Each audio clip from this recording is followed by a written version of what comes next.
Alléluia. La consécration n'est pas seulement pour une catégorie de gens.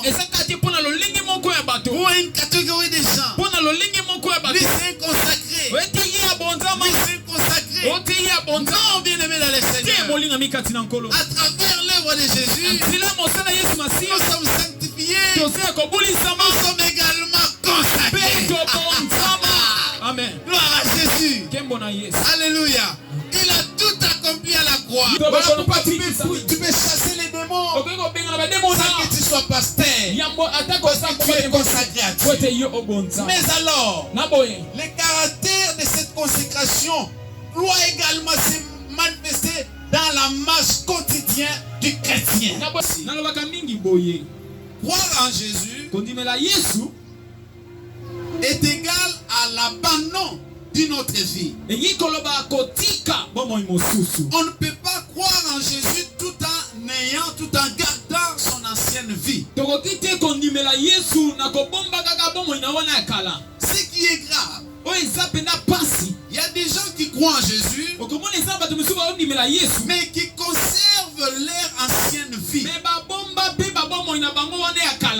Voilà, vous verrez que dans l'église, il y a des gens qui ont crié, mais qui demeurent encore sorciers dans l'église. Vous verrez des gens dans l'église, il a crié, il sert même Dieu, mais il demeure menteur.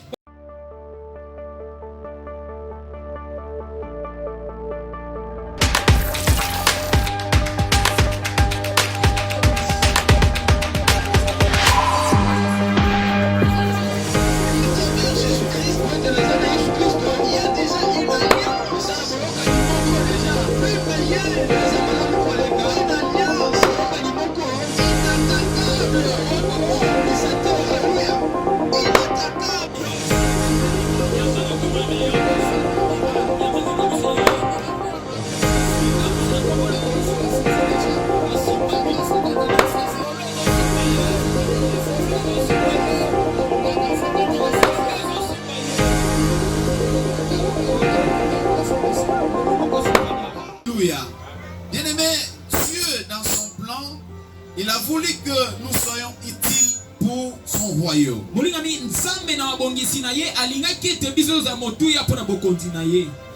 Si dans l'ancienne alliance tout le monde ne pouvait pas servir Dieu, aujourd'hui Dieu nous a donné la possibilité que nous puissions les servir. Parce que si nous tenons compte de la rigueur de ce qui a été dans l'ancienne alliance, nous serons plus sérieux dans la nouvelle alliance. Nous aussi, nous soyons utiles. Nous venons de lire les textes où, à l'époque, dans l'ancienne alliance, il y avait des cérémonies de consécration avant de servir, avant d'entrer dans le service.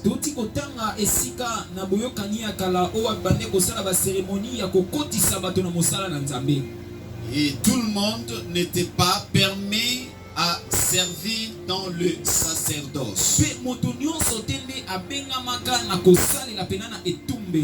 Il y avait une catégorie de gens réservés pour les services dans la tente d'assignation.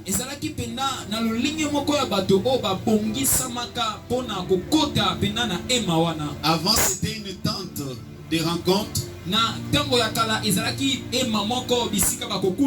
Ce n'était pas seulement une tente de rencontre, mais c'était aussi une tente de gloire et aussi une tente de jugement. Vous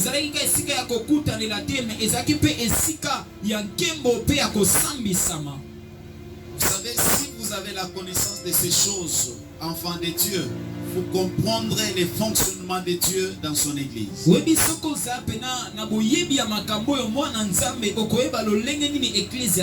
Parce que les gens ont vraiment le temps de chercher à connaître ces choses. Est-ce que l'église a vraiment le temps de parler aux gens en ce qui concerne la tente d'assignation, les holocaustes, tout ce qui a lié dans l'ancienne alliance?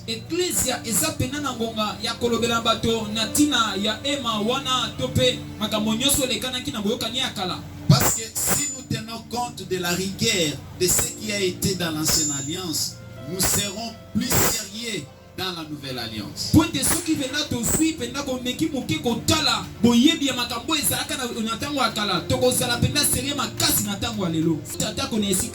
n'y avait que le souverain sacrificateur et les sacrificateurs qui pouvaient entrer pour exercer leur ministère. Mais tout le monde, tout le peuple s'est limité dans le parvis. Le parvis, libanda lupango. On n'entrait pas, on n'avait pas l'accès dans la tente. Dieu avait ses principes pour qu'à cette époque, qu'une personne soit agréée devant lui.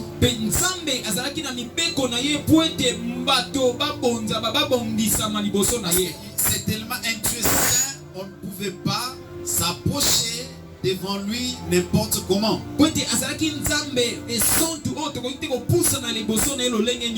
Alors il avait donné tous ses principes, il avait donné ses ordres, il avait donné les règlements comment parvenir pour s'approcher de sa présence. Il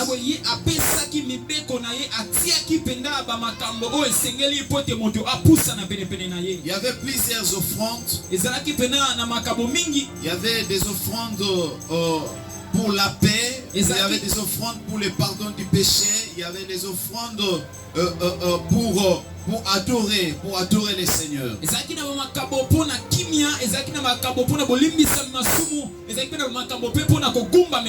On ne pouvait pas venir dire Seigneur je t'adore comme ça, sans offrande, sans un animal. Avant de venir adorer, il fallait amener un animal qui soit sans défaut, un animal bien selon, en conformité avec l'ordre de l'Éternel. Tu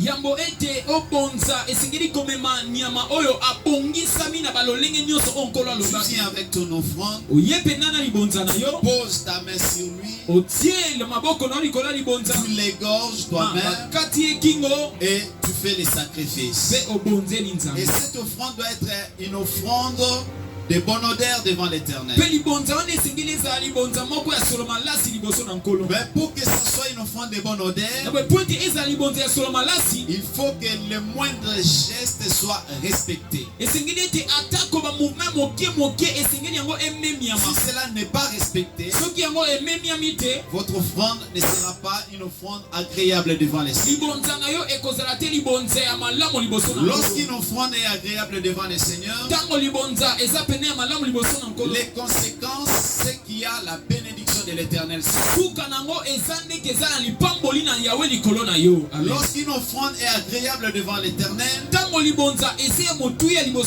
c'est que la personne trouve la faveur de l'Éternel.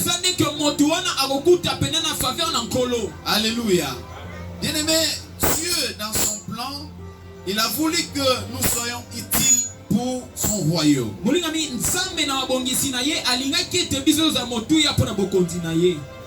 Si dans l'ancienne alliance tout le monde ne pouvait pas servir Dieu, aujourd'hui Dieu nous a donné la possibilité que nous puissions les servir. Mais comment devons-nous servir l'Éternel? Parce qu'aujourd'hui, les services de Dieu est exercé de n'importe comment. Raison pour laquelle je viens de vous dire que si nous avions la compréhension de ce qui a eu lieu dans le passé, aujourd'hui nous serions plus avec Dieu.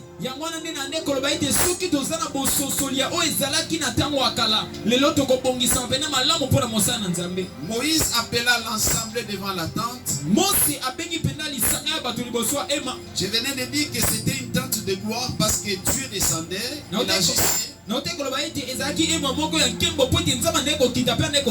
C'était aussi une tente de jugement. Alléluia. Parce que devant cette tente, Dieu pouvait aussi frapper des morts qui quiconque s'approcherait avec négligence.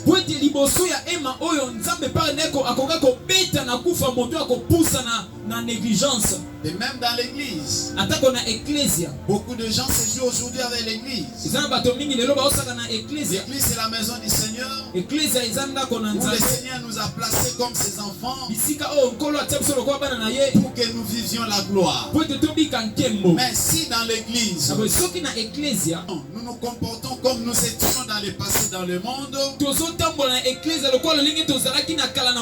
là nous ne verrons pas la gloire, mais nous verrons la colère de Dieu. C'est quoi une église? C'est l'ensemble des rachetés, des hommes et des femmes qui ont été rachetés par le sang de Jésus. Des hommes et des femmes qui ont pris la résolution dans leur cœur de se séparer avec le monde.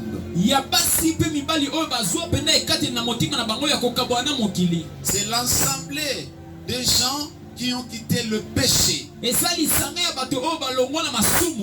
l'ensemble des saints. Ces gens sont sanctifiés par l'œuvre de Jésus à la croix. Parce que l'église, ce qui fait la force de l'église, c'est l'œuvre de Jésus à la croix. Ce qui fait l'existence de l'église, c'est l'œuvre de Jésus à la croix. Personne ne peut devenir enfant de Dieu par ses œuvres. Nous avions tous entendu la voix de Christ. Nous avions répondu à cette voix. Et le Seigneur nous a acceptés en nous lavant par son sang. Voilà pourquoi ici Dieu va dire à Moïse: fais appel à toute l'ensemble d'Israël. Prends Aaron et ses enfants. Tu vas les consacrer. Tu vas les consacrer. Et quand ils se sont approchés, Aaron et ses fils, Moïse a commencé par les laver. L'eau symbolisait la purification. Il y a beaucoup de gens qui sont venus à Christ. Quand bien même il y a le sang de Jésus qui les a sanctifiés, mais ils gardent toujours la nature du péché. Ils sont toujours comme ils étaient dans le monde. Raison pour laquelle vous verrez qu'il y a beaucoup de gens qui ne sont pas à mesure de se consacrer à Dieu. Raison pour laquelle vous verrez qu'il y a beaucoup de gens qui ne sont pas à mesure de marcher avec Dieu. Parce qu'ils ont reçu Jésus, malgré que le sang de Jésus les a sanctifiés, les a purifiés de leurs péchés, eux-mêmes demeurent inconscients et continuent à vivre comme s'ils n'étaient pas lavés, sanctifiés par le sang de Jésus. Vous verrez quelqu'un venir à l'église aujourd'hui, demain vous ne le verrez pas. Qu'est-ce qui se passe? Il y a un problème de cette parce du fait que la personne n'est pas consacrée à Dieu. Notre vie en Jésus, c'est une vie de consécration. Notre vie en Jésus, ce n'est pas une vie terrestre, ce n'est pas une vie qu'on peut comparer avec tout genre de vie de ce monde. On appelle ça une vie mise à part.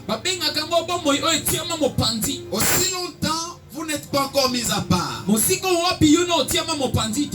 bien même que vous croyez, il vous sera difficile de vivre la gloire de Dieu. Même si vous venez à l'église, même si vous servez Dieu, aussi longtemps vous n'êtes pas encore mis à part, il vous sera difficile, frères et sœurs, de rencontrer la gloire de Dieu. Alléluia. Amen. Alléluia. Amen. Aaron et ses fils devaient être sanctifiés. Ils devraient être lavés. Après être lavés, il a fallu un sacrifice d'expiation. Et un sacrifice d'expiation, c'est-à-dire un sacrifice pour le pardon de leurs péchés. Alléluia. Alléluia. Il a fallu une offrande d'expiation. Parce que Dieu a dit à Aaron, à Moïse, prenez un taureau. Et ce taureau devrait servir au sacrifice d'expiation.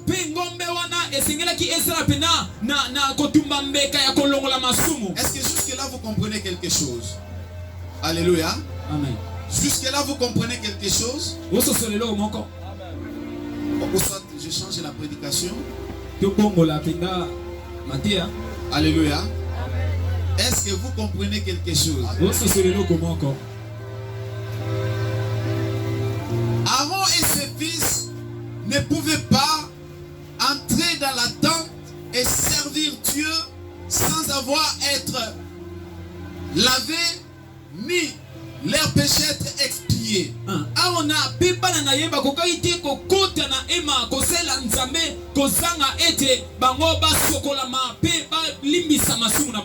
Alléluia. C'est-à-dire avant l'entrée dans l'œuvre du Seigneur, il a fallu d'abord la purification et l'obtention du pardon du péché. Alléluia. Amen. Parce que l'homme est né pécheur. Dans le travail d'expiation du péché, il y a le sang qui doit être qui doit couler.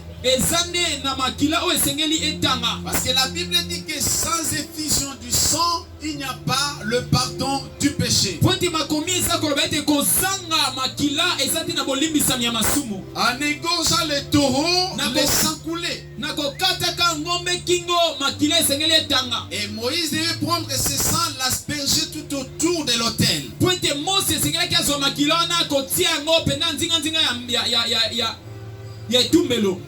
Dans le seul objectif d'obtenir le pardon, la clémence de Dieu. Alléluia. Lorsque nous sommes venus au Seigneur, dans son sacrifice à la croix, il y a eu l'eau qui est sortie. Il y a eu également le sang qui est sorti. Est-ce que quelqu'un me comprend? Dans l'œuvre de Jésus à la croix, lorsqu'il était penché à la croix, on l'avait flagellé. L'eau est sortie de son corps et le sang est aussi sorti de son corps. L'eau et le sang a servi de notre purification. L'eau et le sang est sorti pour l'expiation de notre péché.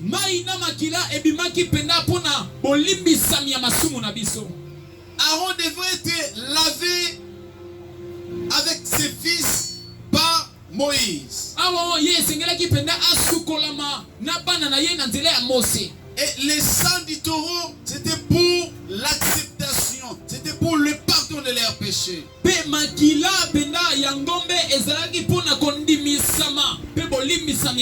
Et nous, enfants de Dieu, nous, lorsque nous recevons l'évangile, lorsque nous recevons Jésus dans notre cœur, nous entrons directement par la foi dans la sanctification, dans la purification à travers l'œuvre de Jésus à la croix.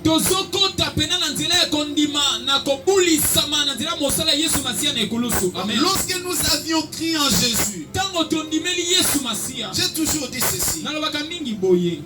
Croire en Jésus est égal à l'abandon d'une autre vie. On ne peut pas croire en Jésus tout en gardant son ancienne vie. Ce qui est grave, il y a des gens qui croient en Jésus, mais qui conservent leur ancienne vie. Voilà, vous verrez que dans l'église, il y a des gens qui ont crié, mais qui demeurent encore sorciers dans l'église. Vous verrez des gens dans l'église, il a crié, il sert même Dieu, mais il demeure menteur.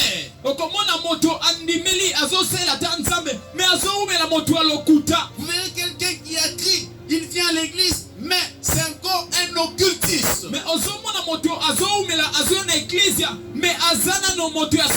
Vous verrez quelqu'un qui a crié, il vient à l'église, mais il continue dans la vie de saleté. Toutes ces choses, c'est parce qu'on n'a pas encore compris la notion de sanctification. Toutes ces choses, c'est parce qu'on n'a pas encore compris l'œuvre de Jésus à la croix.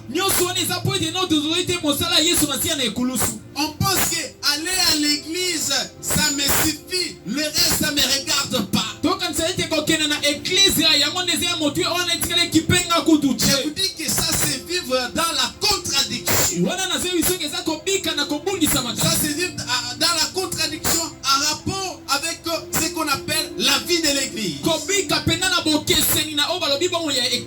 Dieu nous a appelés frères et sœurs. Il nous a placés dans sa maison, qui est son église, pour que nous vivions sa gloire.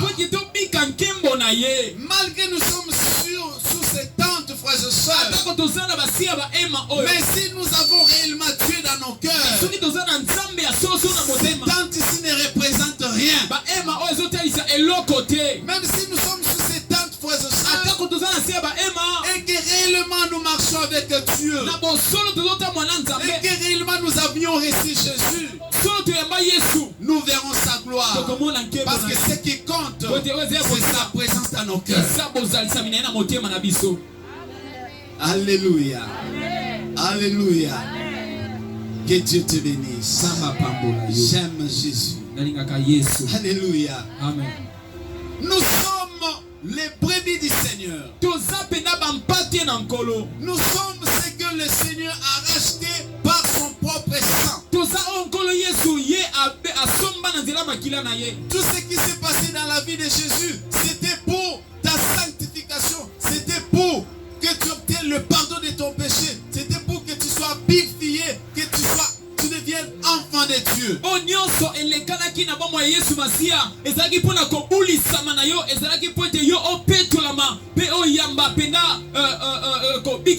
Jésus a été humilié. Il a été flagellé par un fils de l'homme. Il a été condamné à la mort. Il a été percé avec l'eau avec le sang pour nous laver et nous sanctifier. C'est alors que nous sommes nés. C'est alors que à travers ce travail nous sommes nés. Bien-aimés dans le Seigneur, un chrétien, un enfant de Dieu n'est pas un homme charnel. Il est en réalité un homme spirituel. Parce qu'il sort de la spiritualité. Il ne sort pas de ce qui est charnel. Il sort de ce qui est spirituel. Jean chapitre 1 verset 12 à 13. Jean chapitre 1 verset 12 à 13. Au verset 13 la Bible dit: lesquels ne sont nés ni de la volonté de la chair, volonté du sang.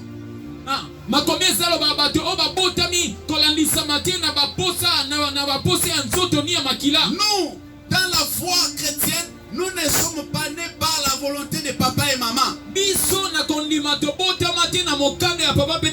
Nous sommes nés de la volonté de Dieu. Nous sommes nés de l'œuvre de Jésus à la croix. Je ne sais pas si jusqu'à ce jour, vous êtes nés de nouveau. Si vous n'êtes pas encore nés de nouveau, vous ne verrez pas le Seigneur.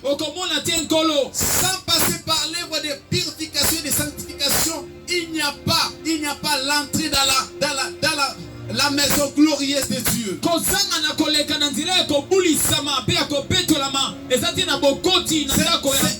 n'est pas tout le monde qui ira au ciel. Ce n'est pas tout le monde qui verra Dieu. Pour voir Dieu, il faut passer par la purification. Il faut passer par l'œuvre de Jésus à la croix.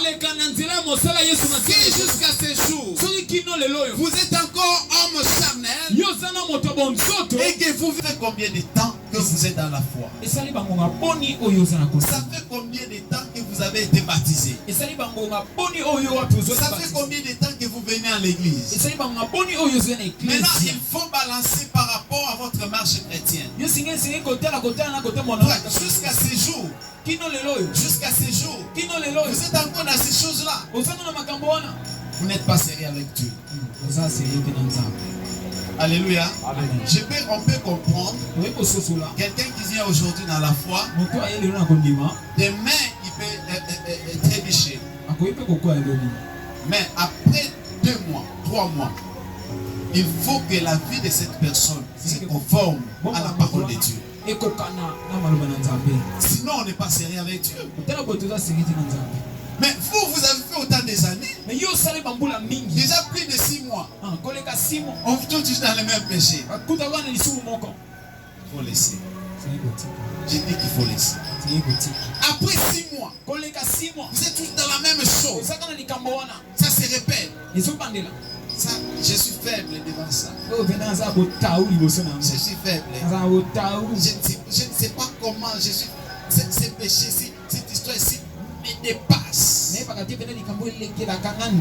Tu n'es pas sérieux avec Dieu. Ici, Aaron devrait être lavé. Après être lavé, il a fallu les sacrifices d'expiation. Après les sacrifices d'expiation, il y a eu le revêtement. Et on l'a revêtu de toute tunique. Il y a eu le revêtement. On peut vibrer sur la terre, mais on ne va pas vibrer au ciel.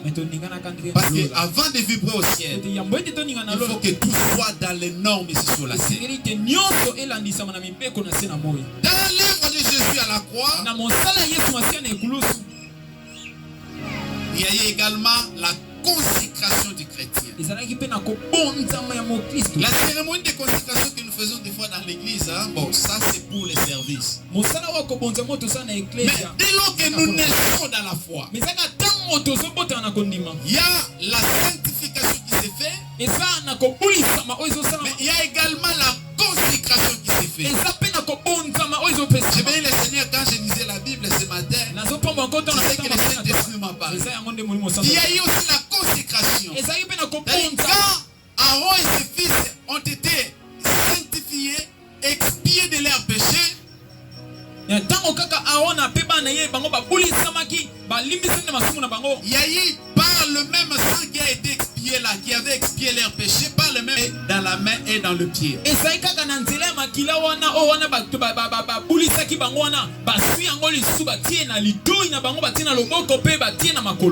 Il y avait également l'huile d'onction.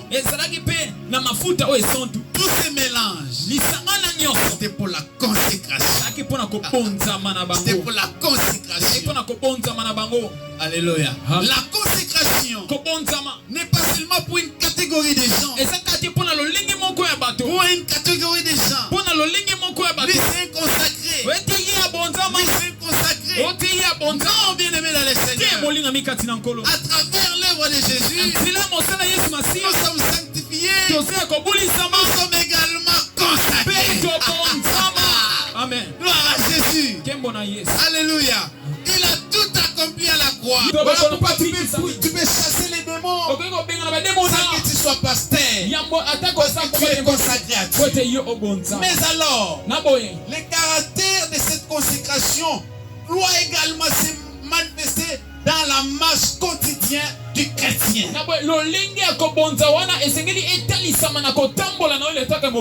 On ne peut pas se dire qu'on est consacré tout en ayant une autre type de vie. Sinon, ça sera la contradiction. Dieu n'est pas dans la contradiction. Dieu est dans sa parole. Vous marchez dans sa parole, vous accomplissez sa parole et vous vivrez sa gloire. L'église, c'est la maison de l'Éternel où Dieu nous a placés pour vivre sa gloire et pour les servir. Il revient bientôt prendre son église. Mais si toi tu es dans le monde, quelle sera ta part? Ceux qui iront avec Jésus, comme nous l'avions enseigné les vendredis, régneront avec lui. Ils régneront avec lui. Bien-aimé dans le Seigneur, accepte qu'on t'humilie sur la terre,